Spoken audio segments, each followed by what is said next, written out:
Teacher, the little girl whispered from the second row, her braid falling over her shoulder. Do stars ever come down to be dads again? The teacher smiled the way adults smile when a child asks something unbearable. She set her chalk down and waited. The classroom smelled of floor wax and Christmas pine because the parents had begun donating wreaths for the December assembly. Snow had started early that year in Denver, and the windows had fogged at the corners. The clock above the coat hooks read 2:17 in the afternoon, and outside, the playground swings had already collected a thin crust of white. I'm sorry, sweetheart. What did you say? My mommy says my daddy is a star now, the girl said, quieter still. But I made him a picture in case he is not. The teacher walked over and crouched. She looked at the paper. On it, there was a man in a tall uniform, and he had two suns in the sky above his head. There was also a small girl with a long braid, holding his hand. Around them both the child had drawn tiny blue circles, like confetti. The teacher stared at the second sun for too long. She pressed her lips together and said, "That's very beautiful, Maisie." The child nodded once, as if she had been afraid the picture would not be allowed to exist. She folded it carefully into her backpack. The ribbon at the end of her braid was not blue that day.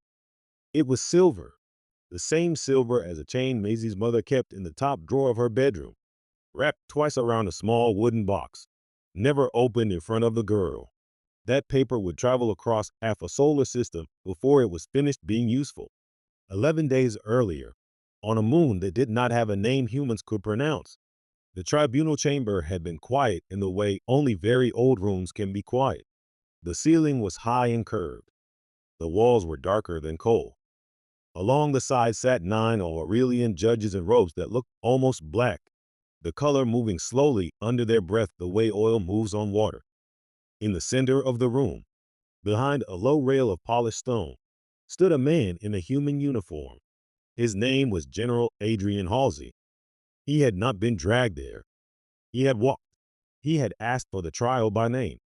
He had requested a public one, in mixed languages, in a chamber small enough that the cameras could see his face. He looked tired, but he was not afraid. The gallery behind him was half empty, because there was no way to get to this moon without crossing 3 different jurisdictions, and no one had known the trial was happening until 3 days before. The cameras were older than the building, and they flickered in a small, almost musical way, as if they were trying to remember how to broadcast. The prosecutor, a tall Aurelian whose name translated roughly as serene voice that endures, rose first. He did not raise his voice. He never had to.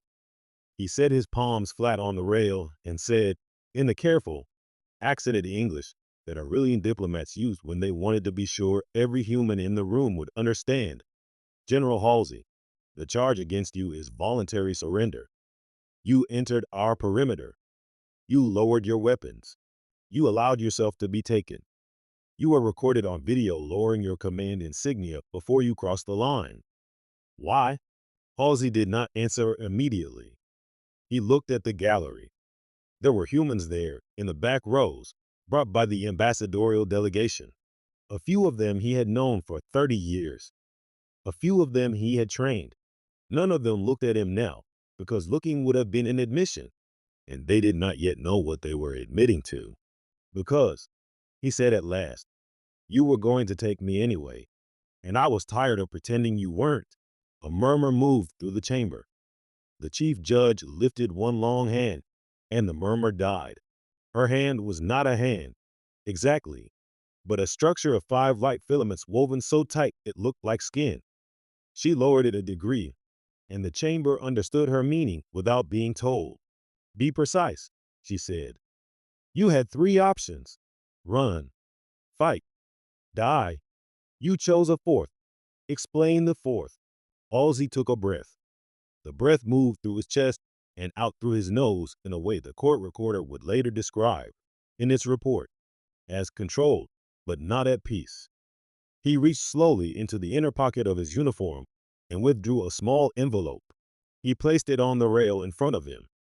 The prosecutor's assistant, a young Aurelian whose robes were lined with silver, because he had only just graduated from the binding academy, carried the envelope to the bench on a tray of black wood.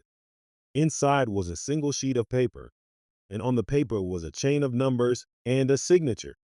The signature was his. The signature was also hers. 11 years ago, Halsey said, I was second in command of a forward listening post on the edge of your territory. There was a translator assigned to monitor our broadcasts. Her name was Liz. She was not a combatant. She was a mother of two. She had been widowed. She was the only one of your kind who would sit with me in the mess hall and drink something hot when it was, by your clock, 3 in the morning. The gallery did not move.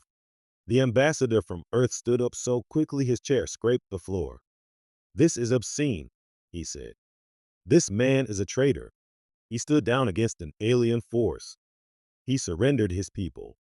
He has been negotiating with your kind for over a decade without our knowledge. He deserves. Sit down, the chief judge said. The ambassador sat down. It was the first time in his career he had been told to sit by a non-human voice. He would remember the exact temperature of the room for the rest of his life. The room was 19 degrees Celsius. He had never been so cold in a building with heating. The chief judge turned back to Halsey. Continue. Halsey did not look at the ambassador. He looked at the small piece of paper on the bench, and then at one specific woman in the third row on the left, because he had asked the night before, in his one loud phone call, for her to be seated there. She had flown 8 days for this.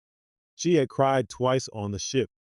She had brought a single photograph in her coat pocket, a photograph she had not looked at in 4 years, of a pine tree in Colorado with a small white box under it. I fell in love with her, Halsey said. I am not proud of it. I am not ashamed of it. It happened. We had a child. A woman in the third human row put her hand over her mouth. It was Claire Halsey. She was his wife. She had flown 8 days to be at this trial because she had read in the transcript that he was going to say something about a child, and she had assumed she already knew which child he meant. Her hair was shorter than the last time he had seen her. She was wearing the green coat he remembered. She was not wearing the wedding ring. She had not worn the wedding ring in a year and 7 months. She did not move her hand from her mouth. On Earth, Halsey continued, speaking now directly to her, because he knew she was there, because he had asked that she be allowed in the room, because the only chance he had of being believed had been to look at her while he said it. I promised you a son. We lost him when you were 7 months along. You buried a small white box in our yard in Colorado. You planted a pine over it that December. Every Christmas, you hang a red bird on the lowest branch. I have never forgotten that. I have never forgotten you. Claire did not move. Her hands were in her lap. She was holding her wedding ring between her thumb and her finger as she had done since the day he left, rotating it slowly, the way a person keeps a rosary moving. She had taken it off in October, at the kitchen table, and put it back on immediately, because taking it off had felt worse than wearing it. She had been wearing it and not wearing it for the same amount of time. Liz had a daughter, Halsey said. She was born on this moon, in a small hospital that your people do not show to outsiders. Her name is Maisie. She is 7 years old. She lives on Earth, in Denver, with my wife. Claire closed her eyes. The chamber was so quiet that someone in the back row thought she could hear a clock inside the robes of one of the judges. The clock would have measured time in their units, which were longer than seconds, slower than minutes, almost musical in their spacing. For 4 years, Halsey said, I have flown in secret to see her. I cross under cover of cargo shipments. I do not wear the rank. I do not carry the insignia. I bring her small things. Once I brought her a silver ribbon because she likes the color of stars. She put it in her braid. She drew me a picture in which I had 2 suns above my head. I have that picture folded inside my dress uniform right now. He opened his jacket. Inside, over his heart, behind a thin layer of cloth, there was a sheet of notebook paper. It was creased from being carried. It had a child's hand-drawn stars on it. 2 suns. A man with a kind face. a small girl in a braid. The assistant carried the picture to the chief judge across a tray that had been padded with felt at the edges, because the assistant had been told that human things of small importance often came wrapped in larger ones, and the chief judge was unwilling to risk bending it. She studied the paper through a long instrument that translated its pixels into her native perception of light. She did not speak for a long time. In the chamber, no one breathed. The cameras kept recording.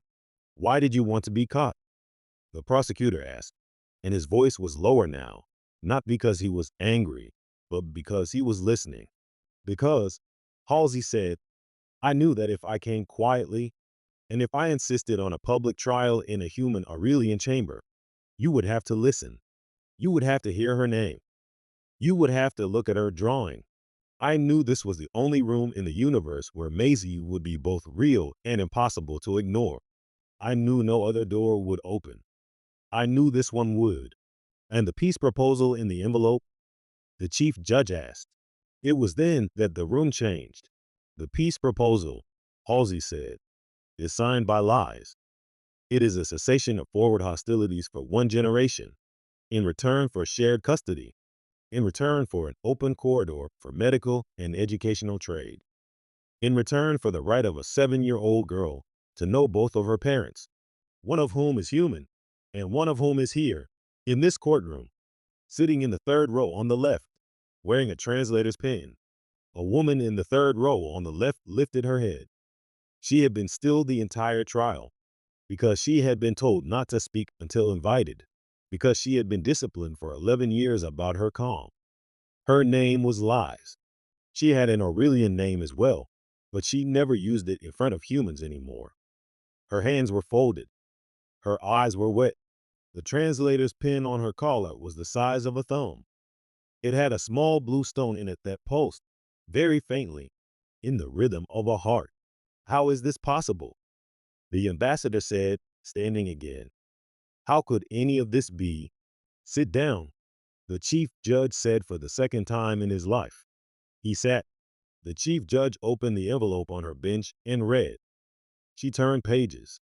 She read for what felt, to the humans present, like half an hour, but was, by the Aurelian clock, a single breath. The chief judge's species counted time not in seconds, but in the way light moved across objects, which meant long silences were sometimes shorter to them than a whispered word was to us. She finished reading. She set the proposal down. Then she said, quietly, to the room, but also to the gallery, also to the cameras, also to the small box under the pine tree in Colorado, "General Halsey, you are acquitted of voluntary surrender.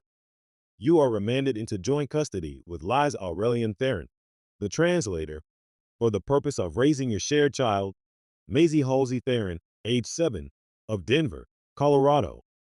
The corridor opens in January. The corridor opens at Christmas. Your daughter will meet her father." The chamber was silent. A clerk at the side of the bench lowered his head.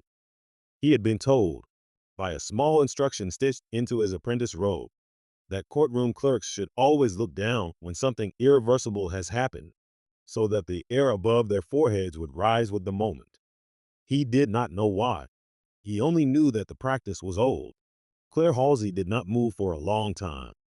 Then she looked at Halsey, and Halsey looked back, and she saw the 7 lines on his face that hadn't been there when he left, and the gray at his temples, and the chain he still wore around his neck that she had given him at their wedding, the thin silver one with a small pearl at the end.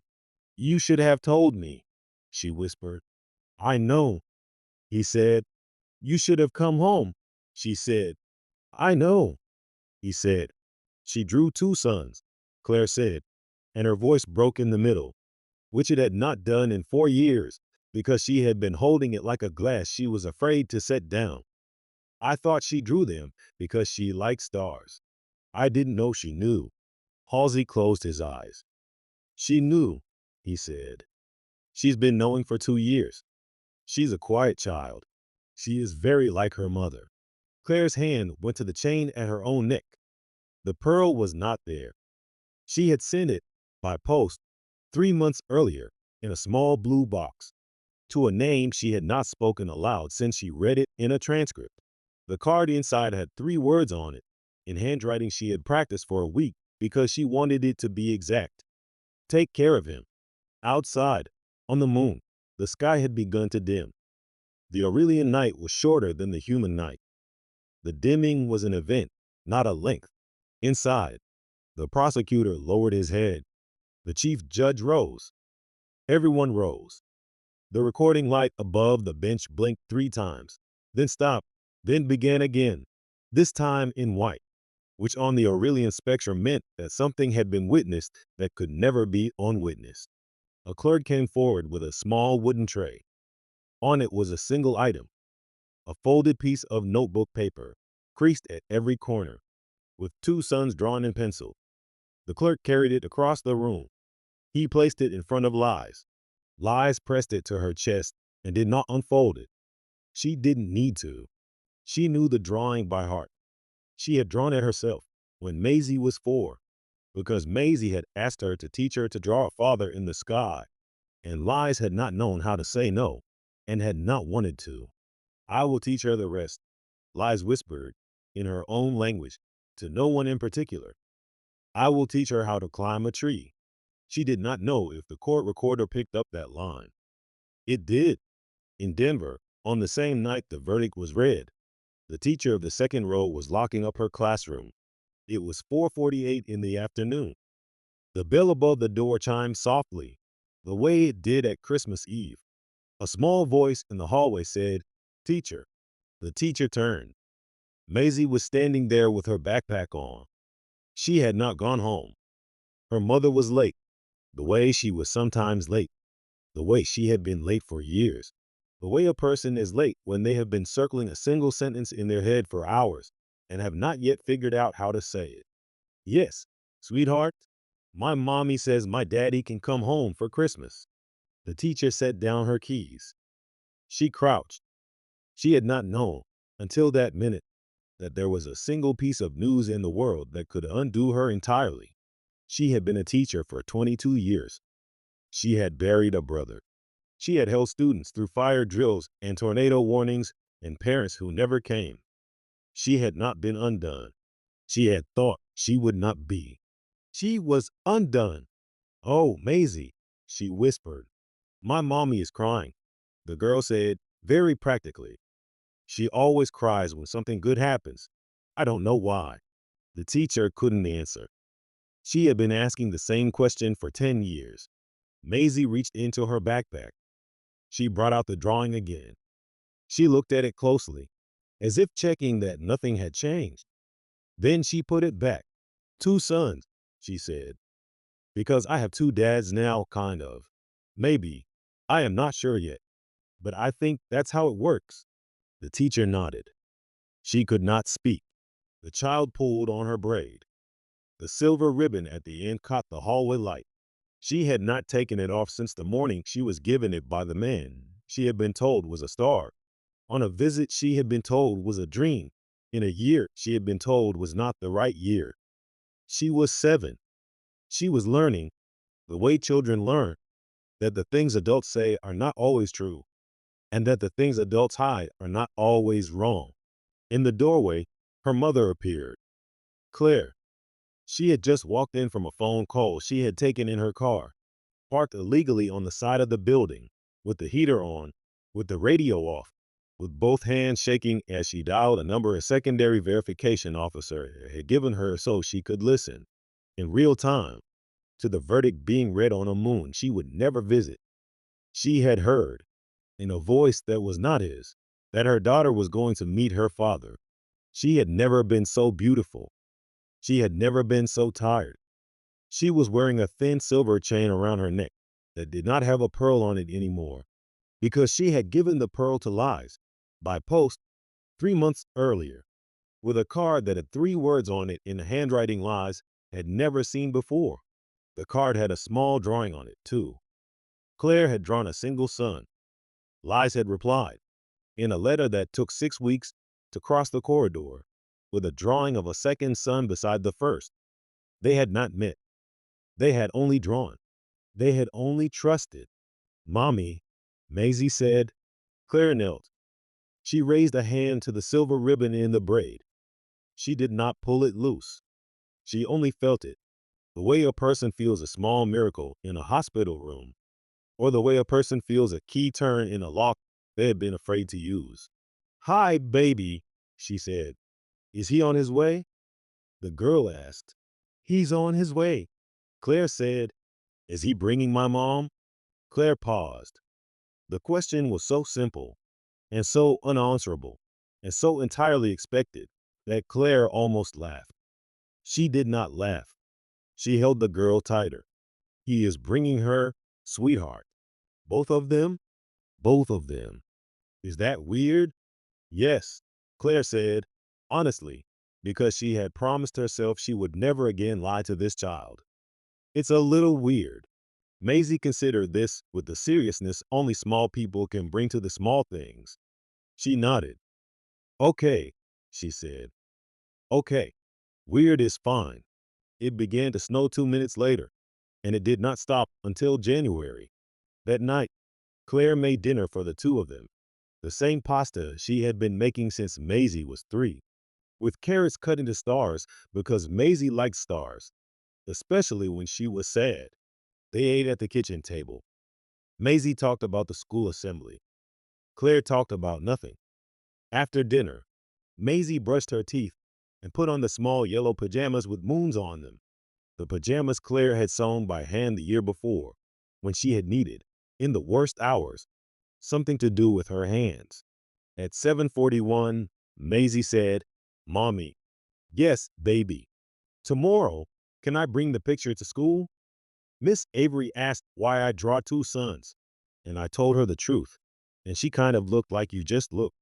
Claire pressed her hand against the counter, briefly, the way a person does when they are about to fall, but are not. Yes, Claire said. Yes, you can bring it, and you can tell her again, and you can tell her why. And if anyone asks again, you tell them it's because you have 2 dads, and that's a kind of weather, and weather is allowed. Maisie smiled. Weather is allowed, she repeated. She went to sleep before 8. Claire sat on the edge of the bed for 10 minutes. She watched the braid, and the ribbon, and the small rise and fall of the chest under the moon pajamas. She thought of lies. She thought of the pearl in the blue box. She thought of the second sun in the drawing she had received by mail, drawn in a hand she had never met, in a place she had never been. On the moon that night, Lies was packing. She did not have much. She had been told, by the corridor authorities, that she could bring one case, the size of a child's lunchbox. She did not bring the lunchbox.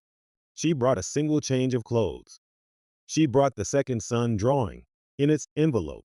She brought a small wooden toy she had carved for Maisie when Maisie was 2, shaped like a star with 5 points, because the Aurelian children called stars grandparents, and Lies wanted, absurdly, for Maisie to have an Aurelian grandparent in her pocket. She brought nothing else. She had packed twice already that week, both times unpacked, both times repacked, because she kept wanting to bring something for Claire. She did not know what Claire would want. She had heard Claire's voice only once, in a long call, 2 months earlier, when Claire had told her it was okay to love their daughter, that she had loved her too, that the only thing that had been unsaid was the only thing that mattered. Liz had not stopped crying for an hour after that call. She had cried in the way Aurelian women cry, which is mostly through the chest, through a kind of singing that humans cannot hear, but which the air registers as a small movement in the curtains. She would fly out the next morning. She would arrive at the corridor at noon. She would arrive in Denver the next evening. She had not seen her daughter in 11 months, not because she had not been allowed, because she had not been able to bear 3 more goodbyes without knowing that one of them would be the last. Halsey, on the same night, was shaving. The corridor authorities had allowed him a small suite, which had running water and a mirror that adjusted itself to human height. He had been shaving with a disposable razor Claire had mailed him 6 years earlier, when he had first gone off-world. He had used the final blade. He had been using it for 11 months. There was one shave left in it. He wanted to use it well. He set the razor down. He looked at himself in the mirror. He looked older than 50. He looked younger than his eyes. He looked, in the borrowed light, like a man who had wanted to be caught and had been and was now being sent home. He put his uniform jacket back on. He folded it carefully, with the drawing still inside. He pressed his hand over his heart, briefly. He did not pray. He had not been a man who prayed. He had been a man who packed correctly, who shaved correctly, who showed up on time. He was going to keep doing that. He was going to show up at the corridor on time. He was going to show up at the school on time. He was going to show up at the kitchen table on time. He was going to show up, for the first time in Maisie's life, at a Christmas morning on time, with the wrong present, with the right face. He did not know what he would say. He had rehearsed it for 11 years. He had rehearsed it at 3 in the morning, in cargo holds, in listening posts, in his bunk on the moon, where he was allowed one song per night and usually chose the same one, a hymn his mother had taught him when he was 7. He had never been able to finish the rehearsal. He would have to finish it for the first time, in front of her, in front of Claire, in front of lies, in front of a child who knew only his silence, and a ribbon. He was all right with not knowing. He had learned, in 11 years, that not knowing was the only thing he was good at. The corridor opened, as it had been promised, at Christmas. It opened at 5:44 in the morning Denver time, which was, by syzygy, 11:14 in the morning moon time, which meant that the man, the woman, and the woman who had been quietly in love with each other for 3 years across 7 letters and 1 phone call were all, at the same moment, awake, watching the sky, waiting. Claire had set the coffee machine for 5:40. Maisie had been awake since 4, in the yellow pajamas, sitting at the top of the stairs. The pine tree was lit. The red bird was on the lowest branch. At 5:46, a small chime rang in the hallway, the chime of the doorbell, the chime that Maisie had been told was the sound of someone who came home. Maisie ran down the stairs.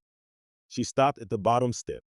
Claire stood in the kitchen doorway, holding 2 mugs, one for each of them, because she had not known whether the third person would want tea or coffee, and had prepared for both.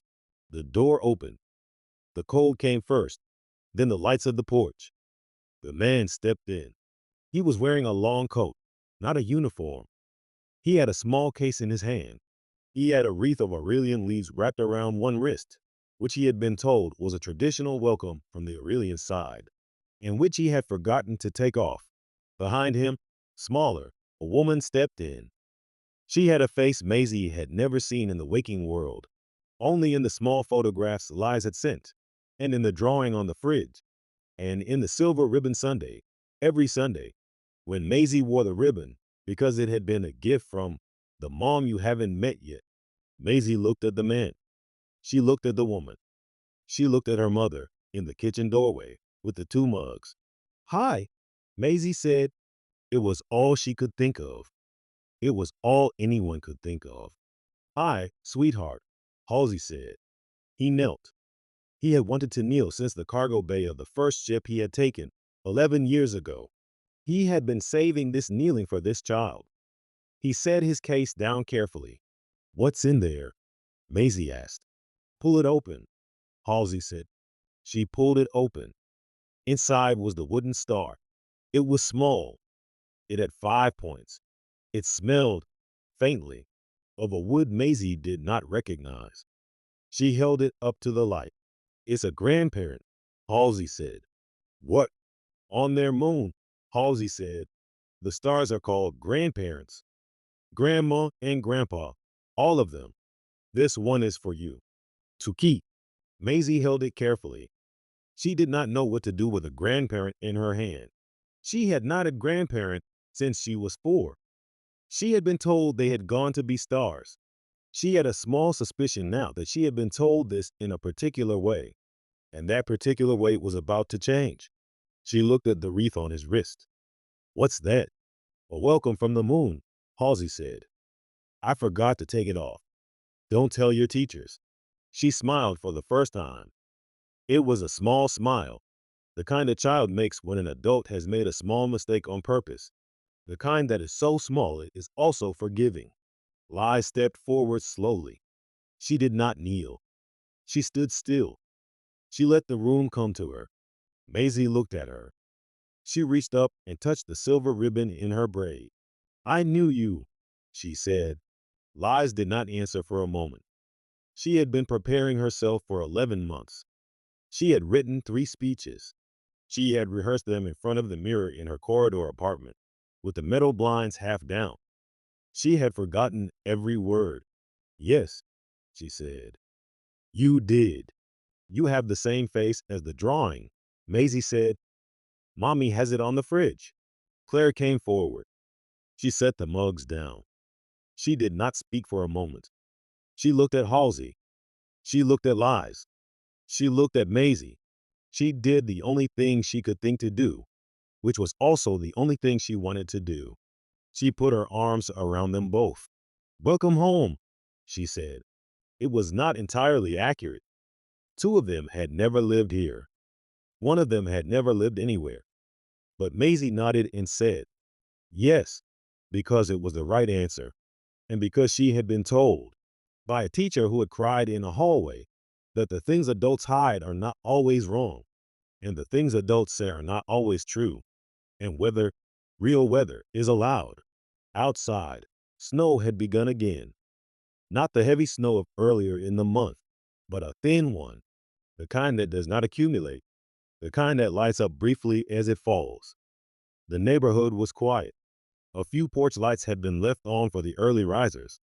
A wreath on a neighbor's door had a small bell, and the bell had begun to chime very lightly with the wind, at a pitch so low Maisie could not have heard it, but the dog next door could, and the dog had lifted its head. At 7 o'clock, Maisie opened 2 presents. One from her mother, one from the moon. The one from the moon was wrapped in a paper that had, on its inside, a single drawing of a star with 5 points. The one from her mother was a small red bird, with a tag that said, in her mother's handwriting, for the lowest branch. At 7:30, Miss Avery, the teacher from the 2nd row, walked into her own classroom. She had been up since 5. She had been thinking about Maisie all night. She did not know yet what had happened at the moon. She only knew that the little girl who had asked her whether stars came down had been told, that afternoon, that they did, because a man had walked into a courtroom and chosen to be caught. She set her chalk down. She waited for the bell, and somewhere in the dark, between the moons, traveling at a speed no one could see, the corridor still hummed. It had been opened. It would not be closed again. Inside it, no one was traveling that night. Everyone who needed to travel had already arrived. The single piece of notebook paper that had been folded over a man's heart for 4 years was now pinned, by a small tack, to the refrigerator of a kitchen in Denver, beside a drawing of a single sun and a drawing of a second sun, and beside the silver ribbon, which had been carefully removed from a braid and pinned beneath them both, because the braid had grown, and the family had grown, and there was, now, room. 2 suns, side by side. It was, in the end, the only kind of weather that worked.